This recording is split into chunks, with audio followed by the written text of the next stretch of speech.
கர்த்தருடைய நாமம் மகிமைப்படுவதாக. வந்திருக்கிற யாவரையும் இயேசு கிறிஸ்துவின் நாமத்தினாலே ஆசீர்வதிக்கிறேன். இந்த காலை வேளையிலும் நான் பேச இருக்கிற தலைப்பு, ஆத்துமாவை சேதப்படுத்தி பூரண ஆசீர்வாதத்திற்குள் பிரவேசிக்க முடியாது. இந்த காலை வேளையில் வந்திருக்கிற யாவரும் ரட்சிக்கப்பட்டு இங்கே அமர்ந்திருக்கிறோம். அநேக முறை நம்ம எதை கவனமாய் கவனிப்போம், எது மேலே நம்ம ஆர்வத்தை வச்சுருப்போம்னா, இந்த கிறிஸ்துவ வாழ்க்கையில் தேவனை அறிகிற அறிவில் என்ன பண்ணுவோம், அநேக நேரம் நம்ம கவனத்தை செலுத்துவோம். அந்த அறிவு எப்படிப்பட்டதாக இருக்குன்னு பார்த்தீங்கன்னா, அநேக நேரம் வேதத்தை குறித்ததாக இருக்கும். சத்திய வசனங்களை என்ன பண்ணணும், புரிஞ்சுக்கணும். அநேக வசனங்கள் தெரிஞ்சிருக்கணும். ஏன் அநேக நேரம் நம்ம இருதயம் எதை தேடுனா, நல்ல பிரசங்கத்தை கேட்கணும், நல்ல டீச்சிங்ஸை கேட்கணும். இந்த ஈப்ரூ, கிரீக் இப்படிப்பட்ட சுவாரம்சம் உள்ள ஒரு தேவ செய்தியை கேட்கணுன்ற இருதயம் ஏங்குமே தவிர, ஆனால் ஒரு காரியம் புரிந்து கொள்ள வேண்டும், நம்மளுடைய எண்ணம் நோக்கம் எல்லாம் நம்மளுடைய ஆத்துமாவை குறித்து இருக்க வேண்டும் என்பதை சபை உணர்ந்து கொள்ள வேண்டியது முக்கியம். ஏன்னா வேதம் ஃபுல்லாக தெரிஞ்சுட்டா நித்திய ஜீவனுக்குள்ளே போக முடியுமான்னு கேட்டால் கண்டிப்பாக என்ன பண்ண முடியாது, போக முடியாது. அதுக்கு ஒரு சின்ன ஒரு எடுத்துக்காட்டு, லூக்காவின் புஸ்தகம் 10வது அதிகாரம் 25-28. அப்பொழுது நியாயசாஸ்திரி ஒருவன் எழுந்திரு, அவரை சோதிக்கும்படி, போதகரே, நித்திய ஜீவனை சுதந்தரித்துக் கொள்ளும்படிக்கு நான் என்ன செய்ய வேண்டும் என்று கேட்டான். அதற்கு அவர், நியாயப்பிரமாணத்தில் என்ன எழுதியிருக்கிறது, நீ வாசிக்கிறது என்ன என்றார். அவன் பிரதியுத்தரமாக, உன் தேவனாகிய கர்த்தரிடத்தில் உன் முழு இருதயத்தோடும், உன் முழு ஆத்துமாவோடும், உன் முழு பலத்தோடும், உன் முழு சிந்தையோடும் அன்பு கூர்ந்து, உன்னிடத்தில் அன்பு கூறுவது போல பிறனிடத்திலும் அன்பு கூர்வாயாக என்று எழுதியிருக்கிறது என்றார். அவர் அவனை நோக்கி நிதானமாய் உத்தரவு சொன்னார். நல்லா கவனிங்க, நிதானமாய் என்ன பண்ணானா, இன்னைக்கு அநேக நேரம் அவன் யாரை குற்றப்படுத்த முடியாத அங்கே வந்து நிற்கிறானா, இயேசு கிறிஸ்துவை குற்றப்படுத்த முடியாத வந்து நிற்கிறான். ஆனால் அவன் கேட்ட கேள்விக்கு ஆண்டவர் அவனை திருப்பி கேட்கும்போது அவன் என்ன பண்ணுறான், தெளிவான பதிலை சொல்கிறான். ஆனால் அந்த வேதத்தின் அடிப்படையில் இந்த நபர் ரட்சிக்கப்பட்டு பரலோக ராஜ்யம் போவாரான்னு கேட்டால் நிச்சயமாக என்ன பண்ண மாட்டார், போக மாட்டார். சபை நல்லா புரிஞ்சுக்கோங்க. இன்றைக்கி அநேக நேரம் அநேக நாலேஜ் நமக்குள்ளே இருக்கே தவிர, நம்ம ஆத்துமாவை குறித்ததான எண்ணங்கள் அநேக நேரம் நமக்கு என்ன பண்ணுறதில்ல, இருக்கிறதுல. நீங்கள் வாசித்த சங்கீத பகுதியில் நல்லா கவனிச்சிங்கன்னா, அந்த எழுதினவர் ஆத்துமாவை குறித்து அநேக முறை என்ன பண்ணியிருப்பார், சொல்லியிருப்பார். ரட்சிக்கப்பட்டு அமர்ந்திருக்கிற நீங்கள் எது உங்கள் வாழ்க்கையில் ரொம்ப முக்கியமானதுன்னா, ஆத்துமா என்னது ரொம்ப ரொம்ப முக்கியம். நீங்கள் நல்லா கவனித்து பாருங்கள். இந்த வாழ்க்கையில் பிறந்ததுலேருந்து மரிக்க போகிற நாள் வரைக்கும் ஒரு நார்மல் கிறிஸ்டின் லைஃப் எடுத்து பாருங்கள், ஆத்துமாவை குறித்து யோசிக்கவே மாட்டோம். நம்ம வாழ்க்கையில் அது சாதிக்கணும், இது சாதிக்கணும், இது பண்ணணும், திருமணம் பண்ணணும், குழந்தை பிறக்கணும், இப்படி அநேக காரியங்களே ஓடிக்கொண்டே இருக்குமே தவிர, நம்மளோட தனிப்பட்ட ஆத்துமாவை குறித்து என்ன இருக்காது, என்ன இருக்காது. இந்த காலகட்டம் எப்படி ஆயிடுச்சுன்னா, தன்னுடைய சொந்த சரீரத்தை கூட கேர் பண்ணாத இடத்துக்கு இல்லை யார் வந்துட்டோம், நம்ம வந்துட்டோம். இப்போ இருக்கிற நம்ம ஜென்ரேஷன் என்ன ஆகுதுன்னா, நம்ம சொந்த சரீரத்தை என்ன பண்ண மாட்டோம், கேர் பண்ண மாட்டோம். ஒரு 20 வருஷம் 30 வருஷத்துக்கு முன்னாடி நீங்கள் போய் இருந்தீங்கன்னா, நம்மளுடைய முன் என்ன சொல்ல, தாத்தா பாட்டி இவங்களாம் பார்த்தீங்கன்னா சரீரத்தை குறித்து ரொம்ப என்ன பண்ணுவாங்க, கேர் பண்ணுவாங்க. சாப்பிட்ற ஒவ்வொரு ஆகாரத்தையும் குறித்து என்ன பண்ணுவாங்க, கேர் பண்ணுவாங்க. சரீரத்தை என்ன பண்ணுது, அதை டேமேஜ் பண்ணுது. வெளியே ஹோட்டலில் வாங்கி என்ன பண்ண மாட்டாங்களா, சாப்பிட மாட்டாங்க. நீங்கள் நல்லா கவனிச்சிங்கன்னா உங்களுக்கு புரியும். ஆனால் இப்போ இருக்கிற காலகட்டம் எது மேலே ஃபோக்கஸ்டாக இருக்குன்னா, சரீரத்து மேலே கூட ஃபோக்கஸ்டாக இல்லை, போட்டுக்கிற dress, hair style, outward appearance மேலே தான் என்னவாக இருக்கிறோம், ரொம்ப கவனமாக இருக்கிறோம். கண்ணாடி பார்க்காம என்ன பண்ண மாட்டோம், வெளியே போக மாட்டோம். ஆனால் நம்மளுக்கு இன்னர் சரீரம் என்ன ஆகிக்கொண்டிருக்குன்ற என்ன பண்ணுறோம், கவனிக்கவே மாட்டோம். நம்ம வாய்களை என்ன பண்ண மாட்டோம், கட்ட மாட்டோம். ஒரு மிகப்பெரிய ஒரு பணக்காரோடைய மகளை ஒரு பேட்டி எடுக்கிறாங்க.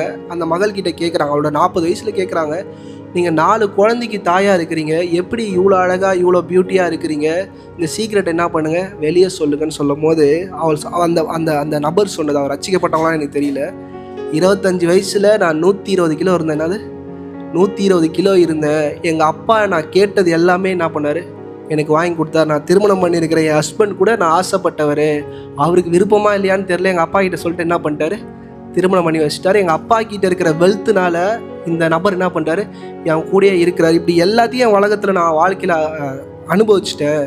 ஆனால் ஒரு கட்டத்தில் நான் துபாய் போகும்போது ஒரு ஃப்ரீ ஃபால், ஒரு ஏரோப்ளைன்லேருந்து குதிக்கிற ஒரு சாகசமான ஒரு காட்சியை பார்த்துட்டு அதை செய்யணும்னு ஆசைப்படும் போது, தன்னோடு அவள் டிக்கெட் போட்டு கூட கூட்டு போன ஃப்ரெண்ட்ஸ்லாம் என்ன பண்ணிட்டாங்களா, ஏறி குதிச்சுட்டுக்கிறாங்க போல்.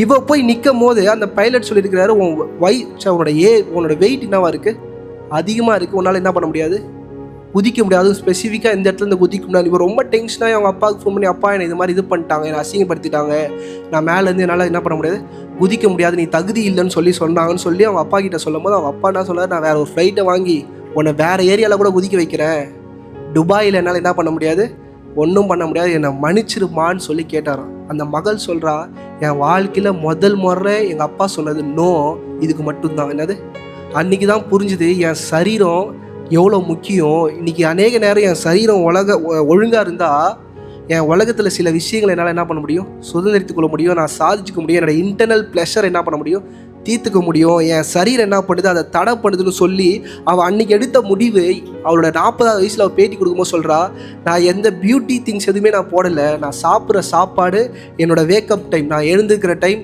என் பிள்ளைகளோடு நான் செலவிடுகிற டைமில் நான் என்ன இருக்கிறேன், ஒழுங்காக இருக்கிறேன். அதனால தான் என் பியூட்டிக்கும் என் அழகுக்கும் என்னது காரணம். அது வரைக்கும் நான் கண்டதை என்ன பண்ணுவேன், சாப்பிடுவேன். இன்றைக்கும் கூட நிறையா பேர் பாருங்க, பர்கர், பீஸா, இதெல்லாம் ஓகே, இதெல்லாம் டெய்லி லைஃபுக்கு ஓகேவான்னு கேட்டால் என்னது கிடையாது. நம்ம பிள்ளைகள் அது மேலே தான் என்ன பண்ணுறாங்க, ஃபோக்கஸ்டாக இருக்கிறாங்க, அதில் தான் அதிகமாக சாப்பிட. நேற்று ஒரு பாஸ்டோட மகளை பார்த்தேன், கிட்னியில் ஸ்டோனா, 2 கிட்னியில் என்னது ஸ்டோனா. நான் கேட்டேன், என்னம்மா நான்வெஜ்லாம் அதிகமாக சாப்பிடுவியா அப்படி இப்படின்னு அந்த மகளை கேட்குறேன். இல்லைண்ணா நான் எதுவும் சாப்பிட மாட்டேன். பாஸ்டர் சொல்கிறாரு, லேஸ் பாக்கெட் அப்படியே மொத்தமாக 100 வாங்கி சாப்பிடுவாம்மா காலில் இருந்து. என்னது, வெறும் லேஸை வாங்கி என்ன பண்ணுவாலாம், சாப்பிடுவாளாம். இன்றைக்கி இந்த மாதிரி உலகத்தின் காரியத்து மேலே நம்ம அநேக நேரம் ஃபோக்கஸ்டாக இருக்கிறோம், நம்மளை குறித்து என்ன பண்ண மாட்டோம், ஃபோக்கஸ் பண்ண மாட்டோம். இன்றைக்கி நம்ம எதை குறித்து யோசிக்க வேண்டும் என்றால் ஆத்துமாவை குறித்து யோசிக்க வேண்டும் என்று இந்த சபையை நான் பிரியத்தோடு என்ன பண்ணுறேன், கேட்டுக்கொள்கிறேன். மத்தேயின் புஸ்தகம் 16வது அதிகாரம் 26வது வசனம்.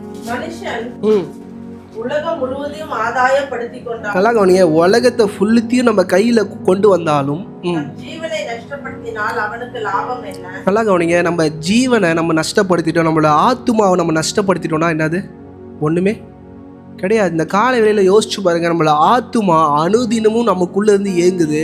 நீ என்னை என்ன பண்ண மாட்டேன், கவனிக்க மாட்டியா, என்னை என்ன பண்ண மாட்டேன், கன்சிடர் பண்ண மாட்டியா. நீங்கள் கணவன் மனைவிலாம் இருந்தால் நம்ம அடிக்கடி யோசிப்போம், என் கணவன் என்னை பற்றி யோசிக்க மாட்டார், என் மனைவி என்னை பற்றி என்ன பண்ண மாட்டார், யோசிக்க மாட்டார். ஆனால் நமக்குள்ளேயே ஒன்று இருந்து அனுதினம் என்ன பண்ணுது, ஏங்குது. நீ என்னை என்ன பண்ண மாட்டேன், கவனிக்க மாட்டேன், எனக்கு தேவையானது என்ன பண்ண மாட்டேன், செய்ய மாட்டேன்னு யோசிக்குது.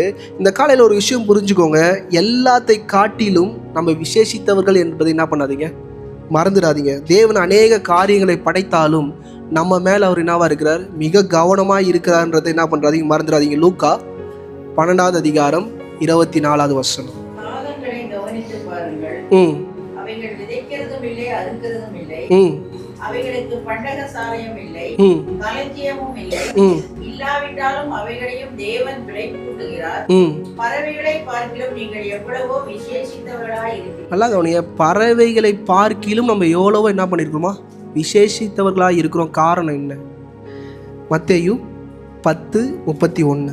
ஆதலால் பயப்படாதீர்கள், அநேகம் அடைக்கலான் குருவிகளை பார்க்கிலும் நீங்கள் விசேஷித்தவர்களாய் இருக்கிறீர்கள். ஆண்டவர் அடிக்கடி அவரோட பிரசங்கத்தில், அவருடைய போதனைகள்ல, அவருடைய பேச்சில் மனுஷன் யாரு, விசேஷித்தப்பட்டவர்கள் திருப்பி திருப்பி சொல்றார். அதிலே 12வது அதிகாரம் 11லிருந்து 12. எந்த மனுஷனாகிலும் ஒரு ஆடு இருந்து அது ஓய்வு நாளில் குழியில் விழுந்தால் அதை பிடித்து தூக்கிவிட மாட்டானா? ஆட்டை பார்க்கிலும் மனுஷனானவன் எவ்வளவோ விசேஷித்தவன். நல்லா கவனிங்க, பறவைகளை பார்க்கிலும் ஒரு மிருகத்தை பார்க்கிலும் மனுஷன் தான் எவ்வளவோ விசேஷித்தமானவன். கர்த்தர் அவர் படைத்த எல்லா படைப்பையும் மண்ணில் இருந்தால் என்ன பண்ணார், எடுத்து படைச்சார். ஆனால் மனுஷன் மட்டும் ஏன் ஸ்பெஷல்னா, ஆதியாகமம் 2வது அதிகாரம் 7வது வசனம். தேவனாகிய கர்த்தர் மனுஷனை பூமியின் மண்ணிலே உருவாக்கி ஜீவ சுவாசத்தை அவன் நாசியிலே ஊதினார். நல்லா கவனிங்க, அந்த ஜீவ சுவாசம் யாருக்குரியதுன்னா கர்த்தருக்குரியது.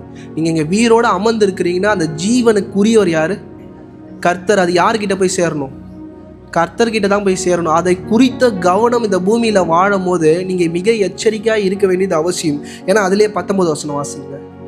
தேவனாகிய கர்த்தர் வெளியின் சகலவித மிருகங்களையும் ஆகாயத்தின் சகலவித பறவைகளும் மண்ணினாலே உருவாக்கி ஆதாம் அவைகளுக்கு என்ன பேரிடுவான் என்று பார்க்கும்படி அவைகளை அவர் எடுத்து கொண்டு வந்தார். நல்லா கவனிங்க, எல்லாத்தையும் மண்ணில் படிச்சாரு. ஆனா ஜீவ சுவாசத்தை யாருக்கும் என்ன பண்ணல, கொடுக்கல. உங்களுக்கும் எனக்கும் மட்டும்தான் ஜீவ சுவாசத்தை என்ன பண்ணியிருக்காரு, கொடுத்துருக்கிறாரு.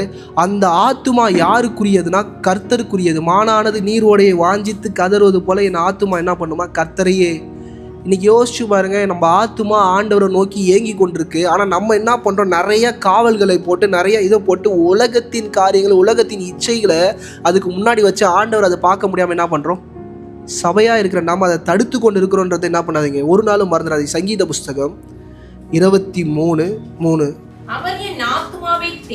நல்லா கவனிங்க. உங்களுக்கு எவ்வளோ பிரச்சனைகள் இருந்தாலும், எவ்வளோ போராட்டங்கள் இருந்தாலும், எவ்வளோ வேதனைகள் இருந்தாலும், கர்த்தர் முதலாவது எதோட டீல் பண்ணுறான்னு நல்லா கவனிச்சு பாருங்க.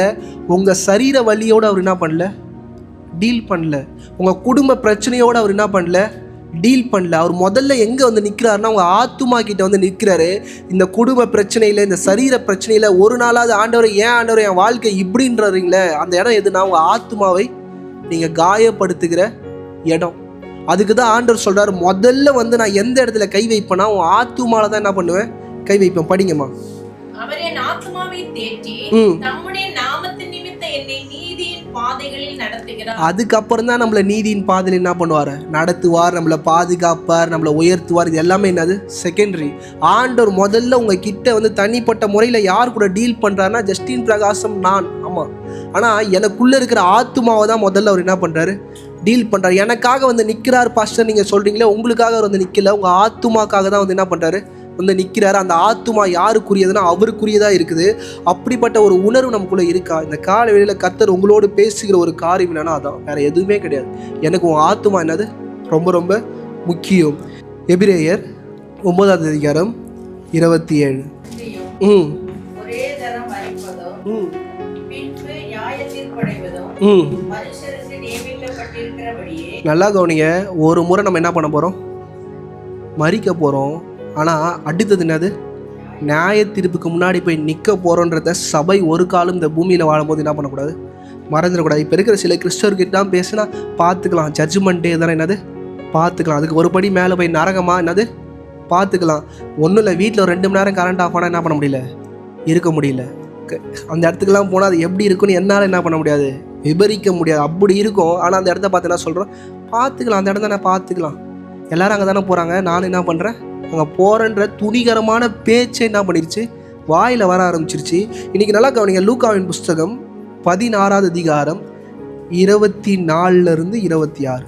அப்பொழுது அவன் தகப்பனாகிய ஆபிரகாமே இறங்கி லாசரு தன் விரலின் நுனியை தண்ணீரில் தோய்த்து என் நாவை குளிர பண்ணும்படி அவனை அனுப்ப வேண்டும், இந்த அக்னி ஜுவாலையில் வேதனைப்படுகிறேனே என்று. நல்லா கவனிங்க. ஒரு சொட்டு தண்ணி கேட்குறாரு. எங்கேருந்து கேட்குறாருன்னா, நரகத்துலேருந்து என்ன பண்ணுறாரு, தண்ணி கேட்குறாரு. அதுவும் ஒரு ட்ராப் தண்ணி. அந்த நரகம் எப்படி இருக்குன்றதை நான் ரியலாக சொல்கிறேன், என்னால் என்ன பண்ண முடியாது, பைபிள் படித்த என்னாலே அதை விவரிக்க முடியாது. நம்ம கற்பனைக்கு எட்டாத அளவுக்கு என்ன பண்ணுவோம், எப்படி பரலோகம் நம்ம கற்பனைக்கு எட்டாத அளவுக்கு மன மகிழ்ச்சியாக இருக்குமோ, அதே மாதிரி நரகமும் நம்ம கற்பனைக்கு எட்டாத காரியங்கள் அங்கே இருக்கும். படிங்கம்மா.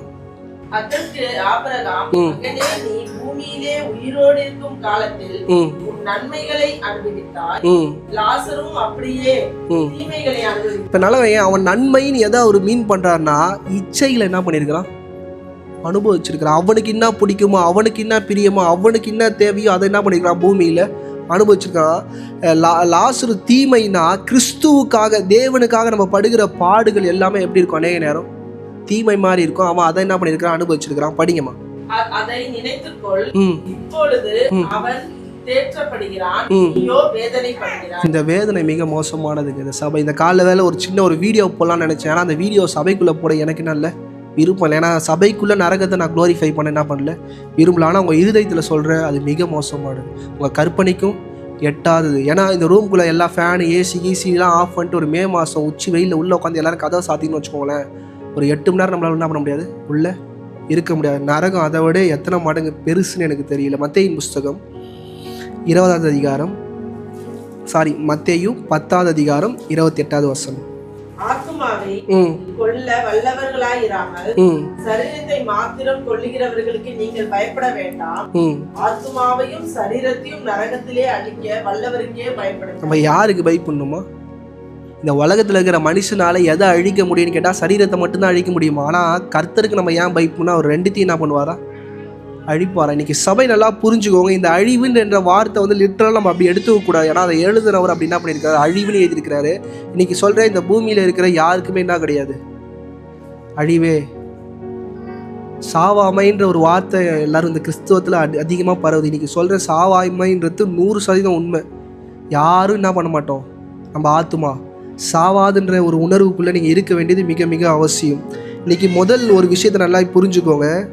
சரீரத்தை பார்க்கிலும் ஆத்துமா விலையேற பெற்றது. இந்த காலவெளியில் அமர்ந்திருக்கிற நீங்கள் உங்கள் சரீரத்தை பார்க்கிலும் உங்கள் ஆத்துமா என்னது விலையேற பெற்றது.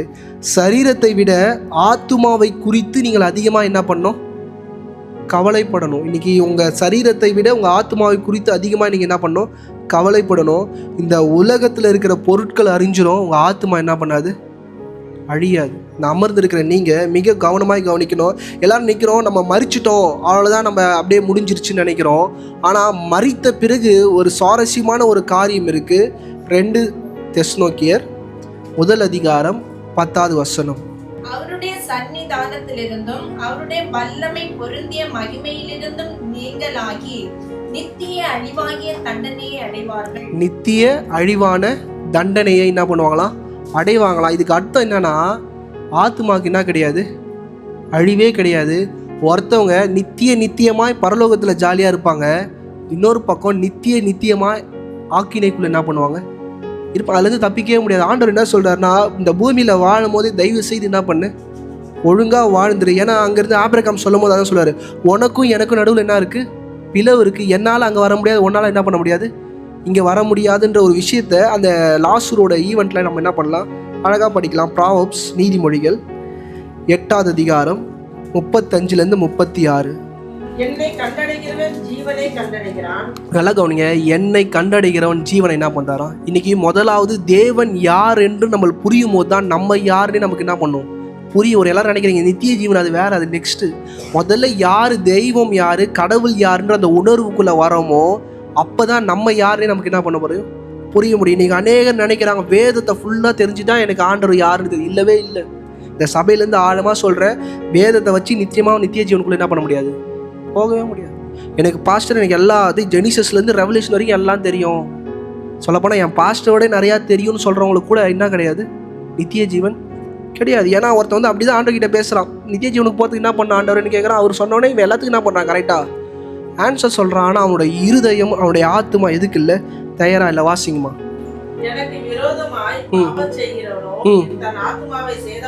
நல்லா கவனிங்க, ஆண்டவருக்கு விரோதமாய் பாவம் செய்கிறவன் தன் ஆத்துமாவை என்ன பண்றாராம், சேதப்படுத்துகிறான். இது தாவீதோட அழகான வார்த்தை. தாவீது ஒரு தப்பு பண்ணிட்டு என்ன சொல்லுவான், உமக்கு விரோதமாய்.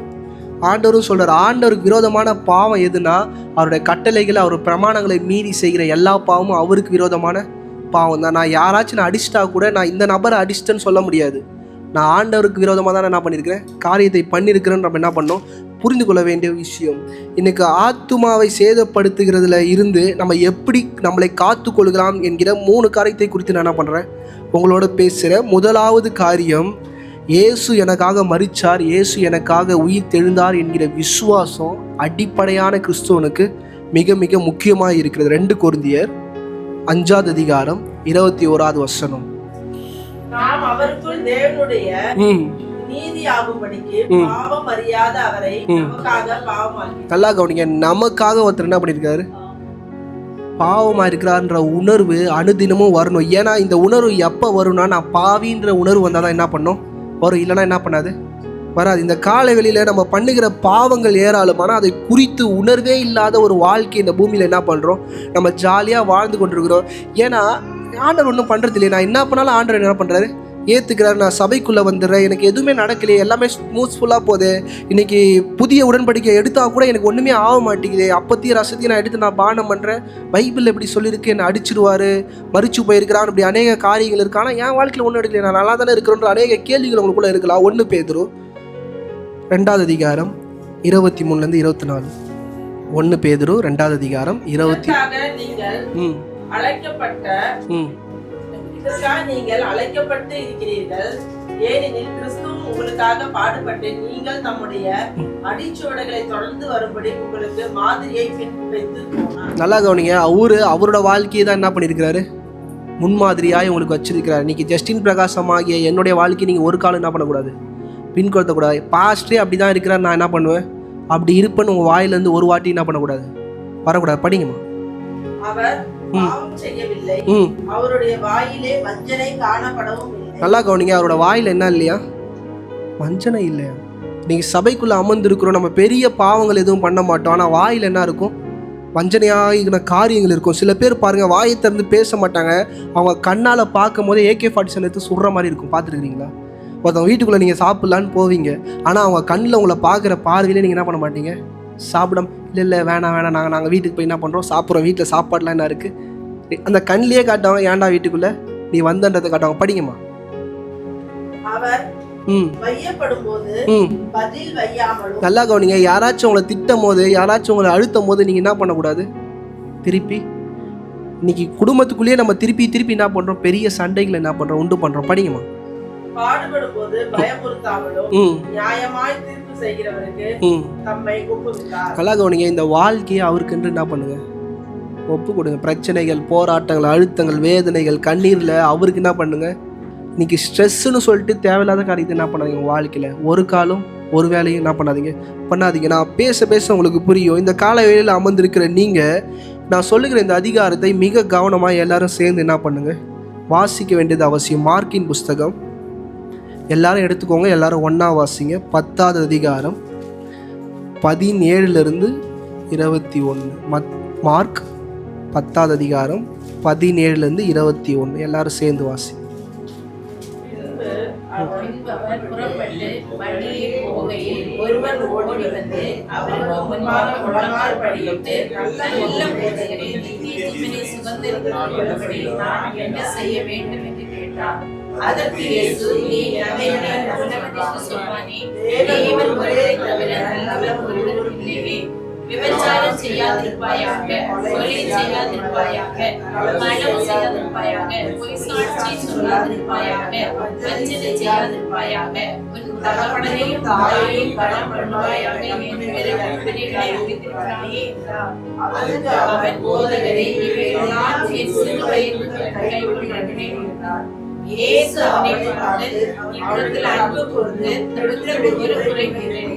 நீ போய் உனக்கு உண்டானவைகளெல்லாம் விற்று தரித்திரனுக்கு கொடு, அப்பொழுது பரலோகத்தில் உனக்கு பொக்கிஷம் உண்டாயிருக்கும். பின்பு சிலுவை எடுத்துக்கொண்டு என்னை பின்பற்றி வா என்றார். யாருக்காச்சும் புரிஞ்சுதா? எத்தனை வாட்டி பைபிளை படிச்சிருப்பீங்க? யாருக்காச்சும் ஏதாச்சும் புரிஞ்சுதா? இந்த காலை வேளையில் நீங்கள் ஆண்டவர்கிட்ட போகிறீங்க, ஆண்டவரோட பாதத்துக்கு முன்னாடி முட்டி போடுறீங்க. ஆண்டவரே, நான் நித்திய ஜீவனை அடைவதற்கு நான் என்ன பண்ணுன்ற ஒரு கேள்வி என்ன பண்ணுறீங்க? நீங்கள் கேட்குறீங்க. எல்லாருக்கும் அது ஆசை தான். உடனே ஆண்டவர் என்ன சொல்றாரு? படிங்க பிரதர், யாராச்சும் ஒருத்தர் படிங்க. அவனை பார்த்து அவனிடத்தில் அன்பு கூர்ந்து. நல்லா கவனிங்க, அவன் இடத்துல என்ன பண்றாரா? அன்பு கூர்ந்து. உன்னிடத்தில் ஒரு குறைவு உண்டு. உன்னிடத்தில் என்ன குறைவு? சபை இந்த இடத்த நீங்கள் புரிஞ்சுக்கிறாதான் கர்த்தர் உங்கள் வாழ்க்கையில் நீங்கள் பேசும்போது நீங்கள் வழி தவறாமல் நித்திய ஜீவனுக்குள்ளே என்ன பண்ண முடியும்? இங்கே ஏதோ ஒன்று நடக்குது, ஆனால் என்ன நடக்குதுன்னு சொல்லி காலகாலமாக சபையில் படிக்கிற யாராலையுமே என்ன பண்ண முடியல? புரிஞ்சிக்க முடியல. ஏன் நானே சில நேரம் அதை புரிஞ்சிக்கல. நீங்கள் நல்லா கவனிங்க, ஆண்டவர் தெளிவாக சொல்கிறார், உன் பேரில் எனக்கு இந்த காலையில் ஒரு விஷயம் கண்ணை மூடி யோசிச்சு பாருங்க. ஆண்டவர் இதை உங்களை நோக்கி சொல்கிறார். இன்னைக்கு என்ன பார்த்து சொல்கிறார்? ஜஸ்டின், உன் பேரில் எனக்கு என்ன இருக்குது? ஒரு குறை உண்டு. படிங்கம்மா.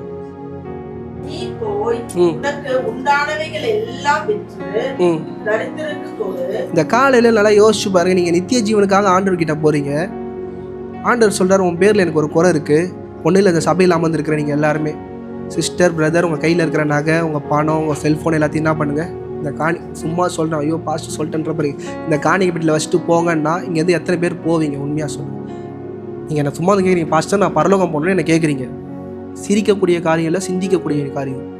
நான் சும்மா கேட்குறேன், எத்தனை பேர் ரெடியாக இருக்கிறீங்க? கையில் இருக்கிற பணம் கேணும், நகை கேன, ஃபோனு எல்லாத்தையும் இங்கே வச்சுட்டு சர்ச்சை விட்டு எழுந்து போகிற எத்தனை பேர் ரெடியாக இருக்கிறீங்க? சும்மா சொல்லுங்களேன்.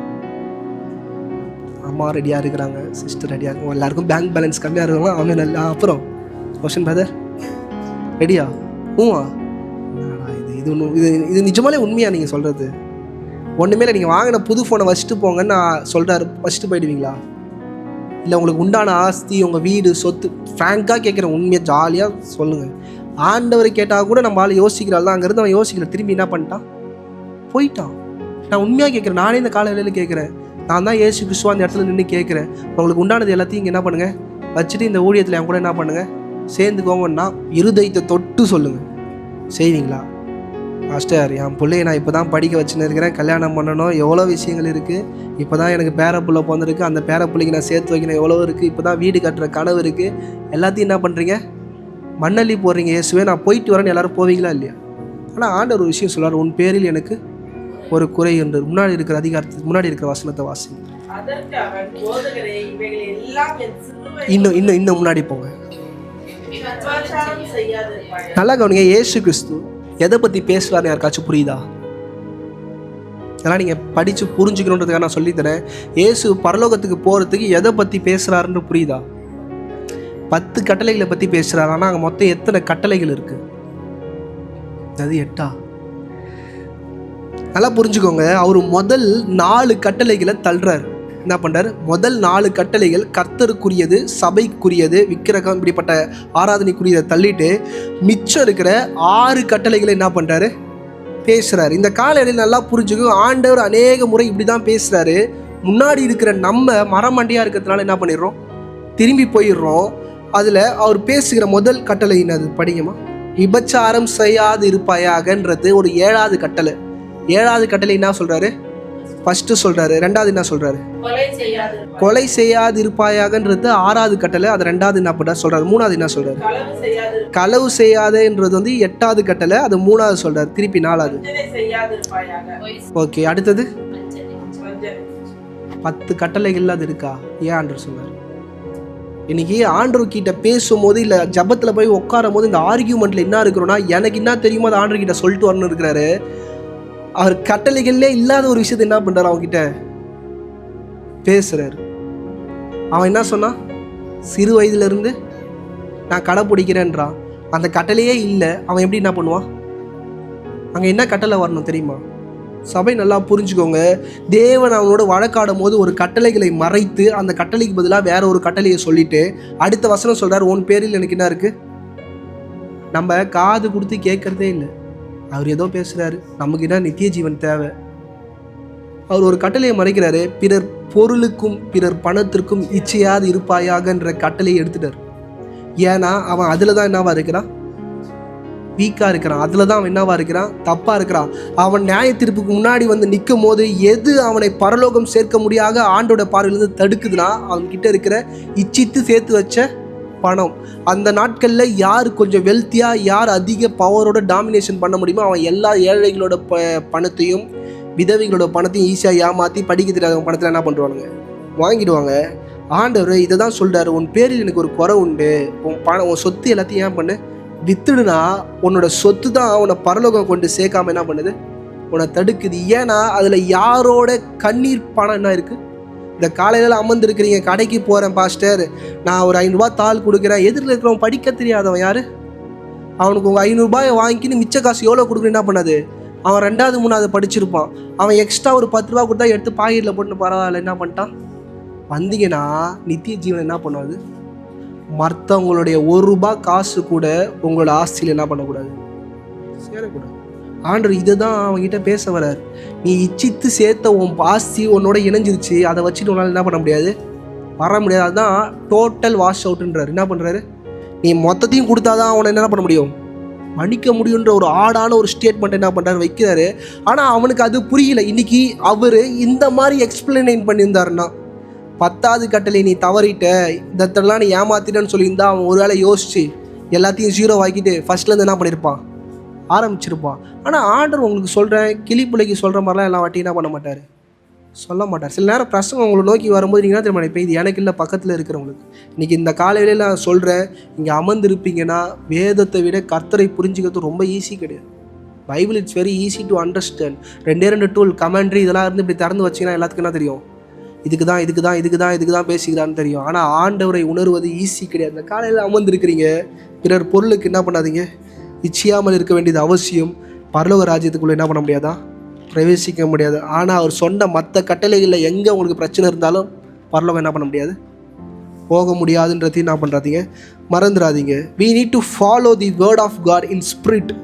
நம்ம தேவனுடைய வார்த்தையை ஆவியில் பின்தொடர வேண்டியது மிக மிக அவசியமாக இருக்கிறது. 2வது காரியம், தேவனுடைய வார்த்தையை ஆவியில் பின்தொடர வேண்டியது அவசியமாக இருக்குது. அதுதான் நம்ம ஆத்துமாவை என்ன பண்ணும்? பாதுகாக்கும். ரோமர் 3வது அதிகாரம் 19வது வசனம்.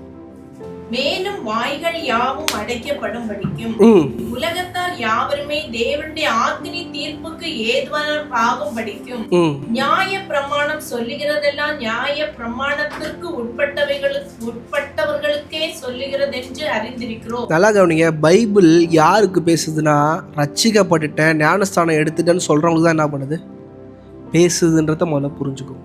இன்னைக்கு உலகத்தான உங்களோட வச்சு என்ன பண்ணாதீங்க, கம்பேர் பண்ணாங்க. இன்றைக்கி அநேக நேரம் நான் கட்டளைகள்லாம் நான் ஃபாலோ பண்ணுறேன் ஃபஸ்ட்டு, அது எப்படி நான் ஒழுங்காக இருக்கிறேன், அதனால் கர்த்தரை நான் நேசிக்கிறேன்னு உங்களால் அவங்க என்ன பண்ண முடியாது, சொல்லவே முடியாது. நியாய பிரமாணம் எப்படின்றத முதல்ல புரிஞ்சுக்கோங்க. முதல்ல தேவன் மேலே அன்பு எங்கே ஆரம்பிக்குதுன்னா, ஏதோ நீங்கள் அவர் சொல்கிற வசனத்தின்படி வாழ்கிற வாழ்க்கையெல்லாம் வாழ்ந்துட்டிங்கன்னா அவரை நேசிக்கிறேன்னு நினச்சிங்கன்னா அது மாதிரி முட்டாள்தனம் வேறு எதுவுமே இந்த உலகத்தில் என்னது கிடையாது. இன்னும் இதை கொஞ்சம் ஆழமாக போனீங்க. எகிப்தில் அடிமையாக இருந்த இஸ்ரவேலுக்காய் ஒரு ஆடு அடிக்கப்பட்டு அவங்க வீட்டு வாசல் என்ன பண்ணுது, ரத்தம் பூசப்படுது. சங்கார சூதன் என்ன பண்ணுறான், விளங்கி போகிறான். அது எதை காட்டுதுன்னா தேவனுடைய அன்பை என்ன பண்ணுது, காட்டுது. இப்போ இவனுங்க அந்த இடத்துல இருந்து என்ன பண்ணுறாங்க, மீட்டு வெளியே வராங்க. இந்த காலையில் நீங்கள் எப்படி வந்திருக்கீங்க, இயேசு கிறிஸ்துவின் ரத்தத்தினால நீங்களும் அந்த இடத்துல இருந்து மீட்கப்பட்டு என்ன பண்ணியிருக்கிறீங்க, வந்திருக்கிறீங்க. அந்த இடத்துல லவ் என்ன இருக்கணும், ஸ்டார்ட் ஆகிருக்கணும். லவ் என்றது எல்லாம் தாண்டி ஸ்டார்ட் ஆகுது, அந்த இடத்துல ஸ்டார்ட் ஆகுது. திருப்பி பாருங்கள், ரெட் சி செங்கடல் என்ன பண்ணுறாங்க, கடந்து போகிற அனுபவம் எதுனா ஞானஸ்தானத்துக்குரிய அனுபவம். இப்போ அடுத்த அனுபவம் பார்த்தீங்கன்னா சீனாய் மலையில் தேவனாகிய கர்த்தரை கட்டளைகள் என்ன பண்ணுறாரு, கொடுக்குறாரு. இந்த காலை வேளையில் ஞானஸ்தானமும் நீங்கள் எடுத்து நிற்கும் போது தான் அவங்க முன்னாடி வேதத்தை அவர் வைக்கிறவராக இருக்கிறார். புரியுதா? உங்கள் லவ் எங்கேயோ ஸ்டார்ட் ஆயிடுச்சு, அதுக்கப்புறம் தான் வார்த்தையே உங்களுக்கு முன்னாடி என்ன பண்ணுறாரு, வைக்கிறாரு. உங்களை முதல்ல நேசிக்கிறாரு, உங்களை முதல்ல மன்னிக்கிறாரு, உங்களை முதல்ல மீட்கிறாரு.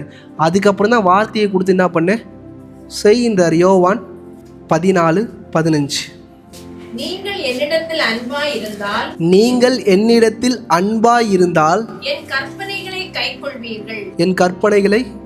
கைக்கொள்வீர்கள். இப்போ சபை நல்லா புரிஞ்சுக்கோங்க. ஏன் நம்மளை பைபிள் ஃபாலோ பண்ண முடியல, ஏன் நம்மளால் அநேக நேரம் தவறான காரியங்கள், தவறான இச்சைக்குரிய காரியங்களை ஏன் செய்கிறோன்னா, நம்ம யாரை முதல்ல லவ் பண்ணல, கர்த்தரை லவ் பண்ணல. நீங்கள் மாமிசத்தில் இருந்து தேவனுடைய காரியங்களை செய்யணும்னு நீங்கள் நினைக்கும் போது எத்தனை வாட்டி செஞ்சாலும் உணர்ந்துக்கிட்டே இருப்பீங்க. அது எத்தனை வாட்டி செஞ்சாலும் உணர்ந்துக்கிட்டே தான் இருப்பீங்க. ஏன்னா ஆண்டவர் என்ன சொல்கிறான்னா, நீ என்னை முன்னாடி என்ன பண்ணணும், நேசிக்கணும். அதுக்கப்புறம் தான் என் வார்த்தையை உன்னால் என்ன பண்ண முடியும், செய்ய முடியும். நீ மாமிசத்திலேருந்து கர்த்தரை நீ நேசிச்சின்னா 1 வாரம் செய்வேன், 2 வாரம் செய்வேன், 3 வாரம் செய்வேன், 4வது வாரம் விழுந்துருவேன். திருப்பி ஆண்டவரே என்ன மன்னியும், திருப்பி எழுந்திருப்பீங்க. 1 வாரம் செய்வீங்க, 2 வாரம் செய்வீங்க, 3 வாரம் செய்வீங்க, விழுந்துருவீங்க. தாவீது அதனால தான் சொல்கிறாரு, என் ஆத்துமா யாரோட கனெக்டாக இருக்கணும், கர்த்தரோட கனெக்டாக இருக்கணும். அவர் பாவத்தில் அடிக்கடி விழும் போது அவருக்கு தெரிஞ்சிருச்சு, என் சரீர பலத்தினால கர்த்தரை ஒரு நாள் என்னால் சேவிக்க முடியாது, என் சரீர பலத்தினால நான் சபை கட்டலாம், புதிய புதிய காரியங்களை ஆண்டவருக்கு அழகாக செய்யலாம், என் ஆத்துமா என்ன இல்லை ஆண்டவரை உண்மையாக நேசிக்கலன்ற ஒரு விஷயத்தை தாவீது தான் பழைய ஏற்பாட்டில் புரிஞ்சுக்கினார். எனக்கு ஏன் தாவீது ரொம்ப பிடிக்குன்னா, நீங்கள் எல்லாத்தையும் தாவீதோட வாழ்க்கையிலேருந்து கற்றுக்கலாம். தாவீதுக்கு ஒரு கட்டம் தெரிஞ்சிச்சு, எல்லா பாவமும் தெரிஞ்சோம்னு தெரியுது. நான் ஏன் உளறேன், எனக்கு வசனம் தெரியுது, ஆண்டவர் எப்படிப்பட்டவர்னு தெரியுது, எல்லாம் தெரியுது, நான் எங்கே உளறேன், என் ஆத்துமா என்னவா இல்லை, சரியா இல்லை.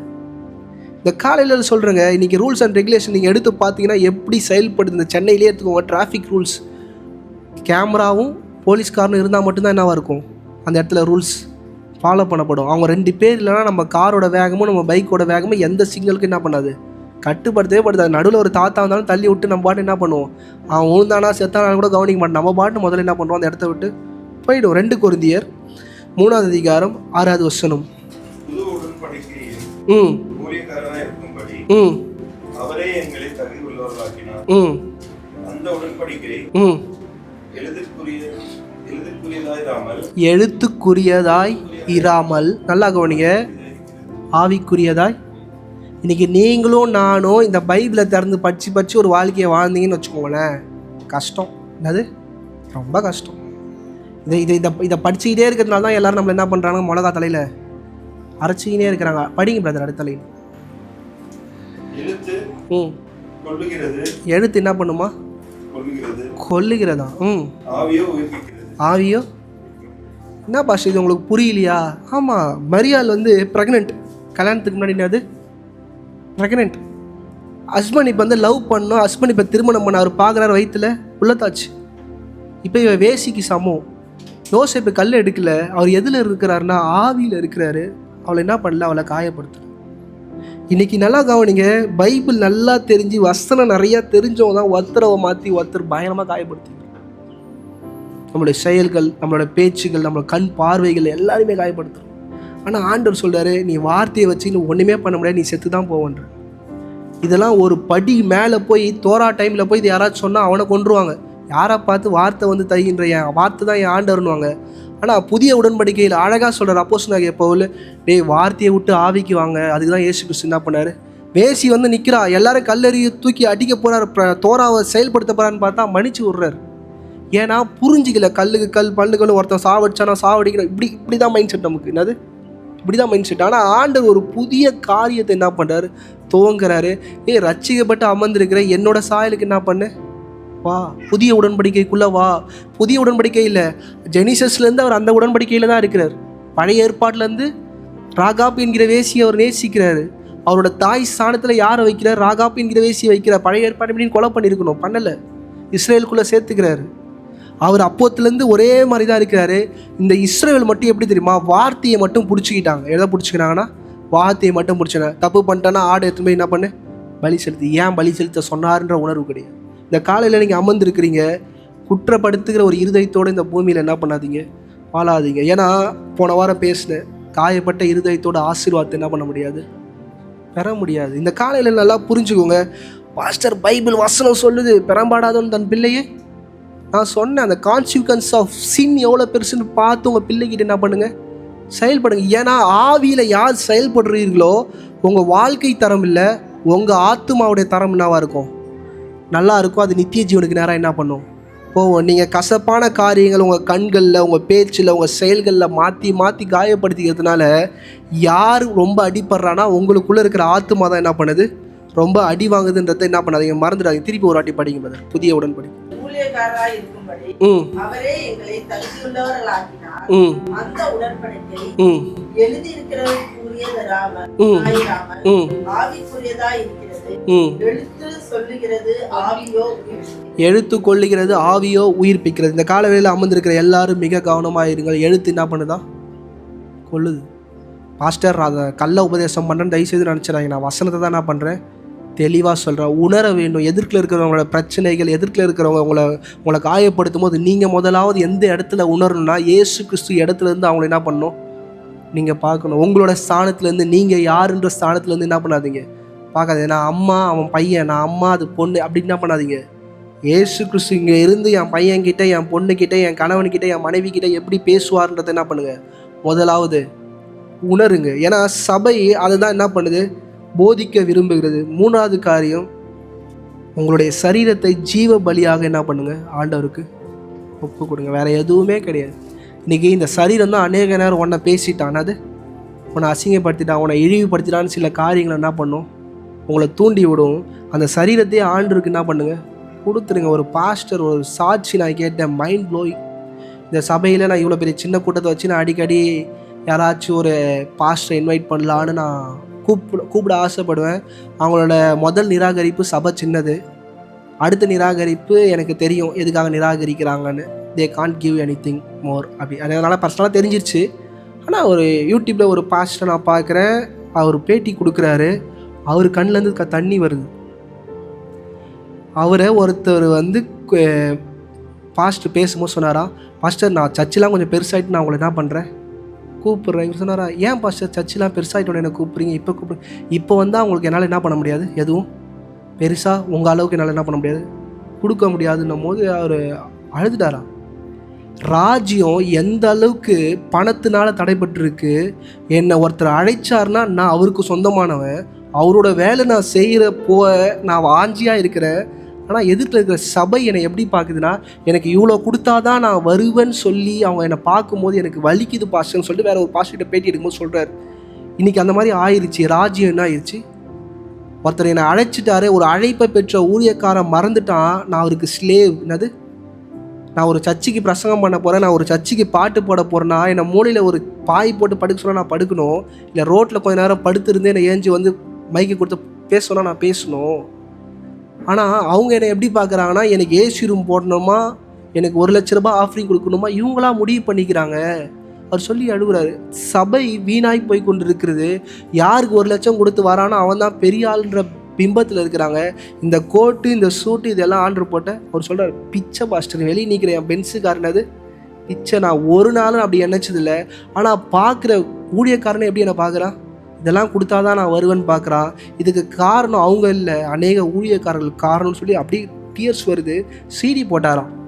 5 லட்சம் ரூபாய்க்கு தன்னுடைய பைக்கை விற்று சிடி போட்டு ஒரு 2000 பேர் சர்ச்சு உள்ள சபையில் எடுத்து போய் சிடியை விற்கிறதுக்கு அந்த பாஸ்ட் கிட்ட போய் கொடுத்துட்டாரு. அந்த கமிட்டி மெம்பர்கிட்ட கொடுத்துட்டாரு. சர்வீஸ் போயின்னு இருக்கா, மெசேஜ் போயின்னு இருக்கான். இவர் மெசேஜில் இவர் உட்காந்துட்டு இருக்கிறார் போல் லாஸ்ட் ரோவில். நம்ம சிடிலாம் விற்க போகிறோம், நம்ம ஃபேமஸ் ஆக போகிறோன்ற உற்சாகத்தில் இருக்கிறாரா. ஆண்டவர் பேசுகிறாரா, டேய் வியாபாரம் பண்ணவாடா நீ வந்தான்னு கேட்டாரா. அப்படியே உடஞ்சிட்டாரா. நீ என்ன பிச்சை எடுக்க வந்திருக்கிறியா, என் பாட்டை போட்டு நீ பிச்சை எடுக்க வந்திருக்கிறியான்னாரா. இவருக்கு ஒன்றுமே புரியல. அழுகுறாராம். அப்படியே டீயர்ஸ் ஊற்றிக்கிட்டே இருக்கான். மெசேஜ் போய்கிட்டே இருக்கான். அழுதுகிட்டே இருந்து நேராக ஏஞ்சிட்டாரான். எழுந்த நேரம் அந்த கமிட்டிக்கு போய் நான் கொடுத்த சிடி எல்லாத்தையும் என்ன பண்ணுங்க திருப்பி கொடுனா. கூட இருந்த பாஸ்டர் அவங்க அப்பா போல, டே என்னடா பண்ணுற, சிடி விற்றாதாண்டா நீ 5 லட்சம் செலவு பண்ணி. அப்பா இல்லைப்பா என் ஆண்டவர் சொல்கிற இதை விற்கக்கூடாது. என்னது அவர் சொல்லும் போது என் கண்ணில் தண்ணி வருது. எல்லா சிடியும் என்ன பண்ணாரா வாங்கி குப்பையில் போட்டார். என்னது சரி, நான் ரொம்ப நாளாக ஆண்டுகிட்ட ஜெபம் பண்ண, ஆண்டரே என் முன்னாடி உண்மை உள்ள ஊழியக்காரங்களாம் காட்டுங்க, என் கண்ணில் அவங்களாம் பார்க்கணும். அவர் சொல்கிறாரு, அதை எனக்கு இனாமாக கொடுத்தாரு. என்கிட்ட காணிக்கு வந்து அந்த காசில் நான் என்ன பண்ணணும், பாட்டு எழுதணும், பாட்டு ரிலீஸ் பண்ணணும். நான் பாட்டு எழுதிட்டேன், நான் பாட்டு பாடிட்டேன், நான் ரெக்கார்ட் பண்ணிட்டேன்னு மக்கள்கிட்ட என்ன பண்ணக்கூடாது. அவர் சொல்கிறாரு, ஏழைங்க பாஸ்டர். அதாவது அந்த சர்ச்சில் உட்காந்துக்கிற 2000 பேர் ஏழைங்க, அவங்க காசு எனக்கு என்ன பாஸ்டர் வேணாம் பாஸ்டர். அந்த பாஸ்டர் சொன்னால் எல்லோரும் ஒரு சிடி வாங்குவாங்க, 30 ரூபா 40 ரூபா கொடுத்து. வேணாம் பாஸ்டர், அவங்க பாவம் பாஸ்டர். அந்த ஏழைங்க என்ன பண்ணக்கூடாது, கஷ்டப்படக்கூடாது. ஒரு 150 பாஸ்டருக்கு ஃப்ரீயாக கொடுத்தாராம் அந்த சிடி எல்லாத்தையும். பார்க்குறவங்களாம் ஃப்ரீயாக கொடுத்துட்டு லாஸ்ட்டில் எல்லாம் சிடி தூக்கி குப்பையில் போட்டு வந்துட்டாராம். ஏன் நான் இதை சொல்கிறேன்னா, இப்படிப்பட்ட தரிசனம் உள்ள ஊழியக்காரங்க இல்லை. அதனால தான் உண்மையான வசனங்களும் என்ன பண்ண மாட்டேங்குது, போதிக்க விட. நிச்சயமாக சொல்கிறேன், இந்த சபையில் கண்டிப்பாக நான் ஒரு நாள் கண்டிப்பாக வர வைப்பேன்.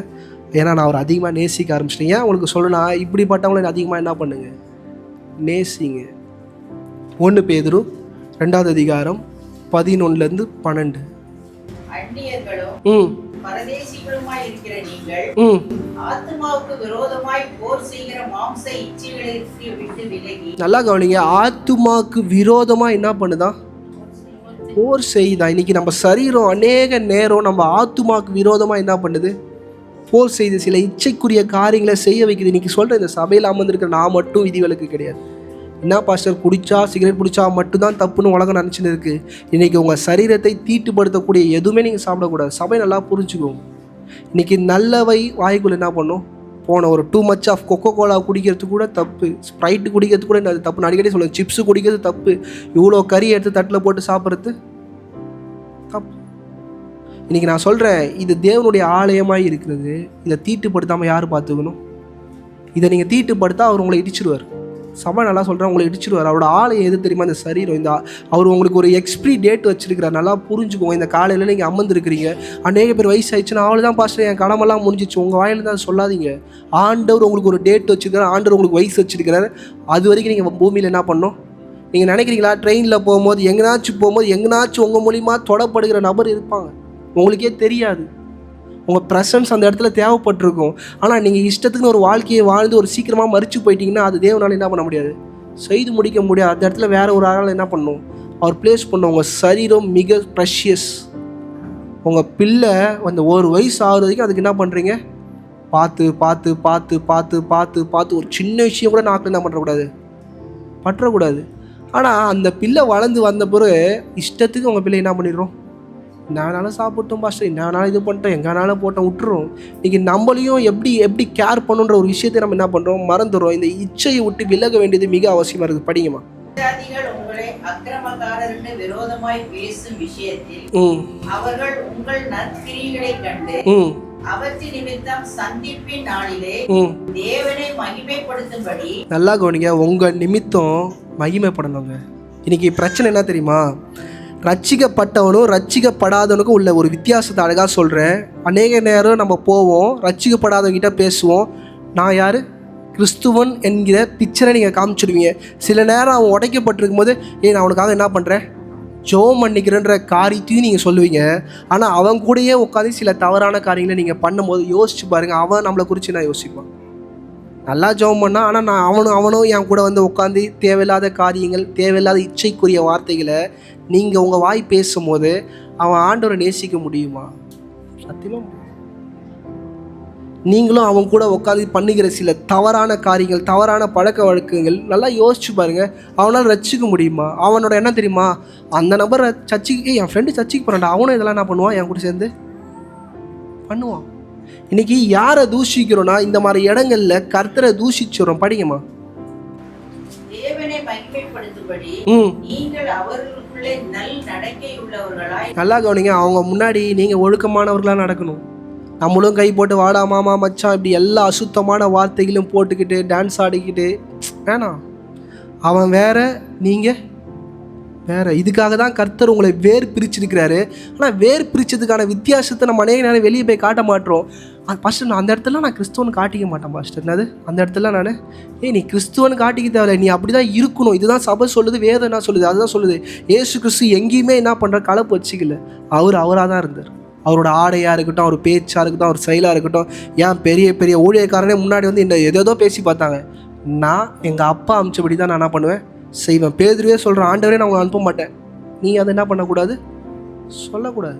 நீங்கள் சபை நல்லா புரிஞ்சுக்கோங்க. உங்கள் அழைப்பில் நீங்கள் நிற்கும் போது அநேகர் ரட்சிக்கப்படுவாங்க. பாஸ்டர் எனக்கு சுவிசேஷம் சொல்ல முடியல, எனக்கு திறமை இல்லை, எனக்கு வாய் இல்லைன்னா உங்கள் செயலே பிறர் என்ன பண்ணும், ரட்சிப்புகளை நடத்தும். உங்களோட இன்றைக்கி அநேக நேரம் வேர்ட்ஸோட ஆக்ஷன் என்ன பண்ணும், பயங்கரமாக செயல்படும். படிங்கம்மா. அது அவர்களுக்குள்ளே நல் நடக்கையுள்ளவர்களாய் நடந்து கொள்ளுங்கள் என்று உங்களுக்கு புத்தி சொல்கிறேன். நல்லா படிங்கம்மா. நீங்கள் மனுஷனுடைய கட்டளைகள் யாவற்றிற்கும் கர்த்தர் நிமித்தம் கீழ்ப்படியுங்கள். நல்லா கவனிங்க, மனுஷனுடைய கட்டளைகள் எல்லாத்துக்கும் குள்ளே யார் இருக்கணும், கர்த்தர் இருக்கணும். இன்னைக்கு பாஸ்ட் ஏதோ ஒன்று சொல்லிட்டாரு. இன்றைக்கி நான் பேசுனது எல்லாம் ஏதாச்சும் ஆர்ட் டச்சிங்காக இருந்தவொடனே ஃபாலோ பண்ணுவீங்க. அதுவே ஆர்ட் டச்சிங்காக இல்லைன்னா என்ன பண்ண மாட்டீங்க, ஃபாலோ பண்ண மாட்டீங்க. இங்கே ஆர்ட் டச்சிங் அந்த டச்சிங்லாம் கிடையாது. ஆண்டு வாயிலேருந்து வந்தது தான். புரியலன்னா நித்திய ஜீவன் கிடையாது. கடைசியான வசனம் ரோமர் 12வது அதிகாரம் 1-2. அப்படி இருக்க சகோதரரே, நீங்கள் உங்கள் சரீரங்களை பரிசுத்தமும் தேவனுக்கு பிரியமான ஜீவ பலியாக ஒப்பு கொடுக்க வேண்டும் என்று. ஆண்டவருக்கு பிரியமான பலி எது தெரியுமாங்க, உங்களுடைய சரீரம். இன்னைக்கு உலகம் சபை நிறையா காரியங்களை கேட்கும். ஏன்னா சபை நடத்த, சபைக்கு உண்டான காரியங்களை செய்ய நிறையா தேவை. ஆனால் ஆண்டவர் எதை கேட்குறாரு, உங்களுடைய வேறு எதையுமே கேட்கல. ஆண்டவர் உங்களையே ஃபுல்லாக என்ன பண்ணுறாரு, கேட்குற. அதை எப்போ நீங்கள் கொடுப்பீங்கன்னா, அவரை நீங்கள் லவ் பண்ணிங்கன்னா, இல்லைனா கொடுக்க முடியாது. இன்றைக்கி வந்து பார்த்திங்கன்னா சில பேர் கட்டாயத்து நிமித்தம் ஒரு வாழ்க்கையை வாழ்வாங்க பாரு. அது மாதிரி ஆண்டவர்கிட்ட அநேக பேர் ஒரு கட்டாயத்து நிமித்தம், ஐயோ எங்கள் அம்மா ரட்சிக்கப்பட்டாங்க, எங்கள் அப்பா ரட்சிக்கப்பட்டாங்க, நான் அதுக்குனால சபைக்குள்ளே வந்துட்டேன், காலகாலமாக நாங்கள் சபைக்குள்ளே எங்கள் அப்பா அம்மா போய் உட்காந்தாங்க, நானும் என்ன பண்ணுறேன் போய் உட்காரன்றவங்க. இந்த லவ் ஃபெயிலியர் மாதிரி தான் என்ன இருக்கும், கிரைஸ்ட் கூட ஒரு வாழ்க்கை என்ன பண்ணுவாங்க. நீங்கள் ஆண்டவரை நேசிச்சிங்கன்னா இது எல்லாமே பண்ண முடியும். இன்றைக்கி நானும் இங்கே பாஸ்ட்டாக நிற்கிறேன், எனக்கும் எல்லா இச்சையும் உண்டு, நானும் சின்ன யோசிச்சு பாருங்கள், என் வயசில் எல்லோரும் ஜாலியாக சுற்றி நிற்கிறாங்க ஊருக்கு, எனக்கும் சுற்றணும்னு ஆசையாக தான் இருக்கும், இப்படி போகணுன்னு ஆசையாக இருக்கும். ஏன் நான் இங்கே நிற்கிறேன்னா, நான் சூப்பர் ஸ்டார் கிடையாது, நான் அவர் என்ன பண்ணுறேன், லவ் பண்ணுறேன், அதனால தான் வந்து நிற்கிறேன். சில நேரம் தப்பு பண்ணுறேன், சில நேரம் அவர் பாதத்தில் போய் என்ன பண்ணுறேன் பிள்ளை. இங்கே இருக்கிற எல்லாருமே அப்படி தான். ஆண்டவரை நீங்கள் லவ் பண்ண ஆரம்பிச்சிட்டிங்கன்னா, நீ நல்லா கவனிங்க, உங்களை நேசிக்கிறவங்களை திட்டினா என்ன பண்ணாது, தப்புன்னு கண்ணத்துலேயே அடிச்சிட்டாங்கன்னு வச்சுக்கோங்களேன், நீங்கள் அதை பெருசாக என்ன பண்ண மாட்டீங்க, எடுத்துக்க மாட்டீங்க. ஏன்னா லவ் பண்ணணும். இந்த கால வேளையில் நான் சொல்கிறேன், கர்த்தரை முழுமையாக நேசித்து உங்களோட சரீரத்தை அவருக்கு என்ன பண்ணுங்கள், ஒப்பு கொடுங்க. வேறு எதுவும் வேணாங்க. ரியாலிட்டி சபை வேறு கேட்கும், நான் உங்களுக்கு சொல்கிறேன், ஆண்டவர் கேட்குறது உங்களையே அவர் கேட்குறாரு. இருக்கிறவங்களை கண்களை மூடி. பரலோகத்தின் நல்ல ஆண்டவரே, அப்பா இந்த காலை வேளையில் அப்பா கேட்ட வாக்கியங்கள் இப்படி ஒரு வாழ்க்கையை வாழ அப்பா நீர் எங்களோடு பேசியிருப்பீரானால், நீர் எங்களோடு இடைப்பட்டு இருப்பீர்கள். ஆனால் அப்பா எங்கள் ஆவி ஆத்துமா சரீரத்தை ஒப்பு கொடுக்க எங்களை ஒரு விஷயம் நாங்கள் தாழ்த்துக்கிறோம். இங்கே வந்திருக்கிற யாவர் மேலேயும் அப்பா நம்முடைய பலத்த கரம் இருக்க முடியாது நாங்கள் செபிக்கிறோம். ஏதாச்சும் உலகப்பரமான இச்சைகளில் நாங்கள் போராடி கொண்டிருப்போம்னா அப்பா அவனுடைய பரிபூர்ணமான பலனும் அப்பா நாங்கள் உம்மை பரிபூர்ணமாய் நேசிக்கவும் அப்பா ஒரு விஷயம் எங்களுக்கு நீர் பலன் தரும்படியாக நாங்கள் செபிக்கிறோம். அப்பா எங்கள் அவயங்கள் ஒவ்வொன்றிலும் அப்பா உடைய கரம் இருக்கட்டும் ஆண்டவரே, அதில் பரிசுத்தம் இருக்கட்டும் அப்பா. புதிய உடன்படிக்கைக்கு நேராக நான் நிற்கும் போது அப்பா நாங்கள் உகந்த ஒரு வாசனை உள்ள ஒரு பலியாய் நாங்கள் நிற்க அப்பா எங்கள் ஒவ்வொருவருக்கும் நீர் கிருபை தரும்படியாக நாங்கள் செபிக்கிறோம். எங்களை முழுவதுமாய் நாங்கள் தாழ்த்துறோம். பலப்படுத்துங்க, கிருபையாய் மூடுங்க, காத்துக்கொள்ளுங்க. இயேசுவின் மூலம் ஜெபங்களும் நல்ல பிதாவே. ஆமேன், ஆமேன், ஆமேன்.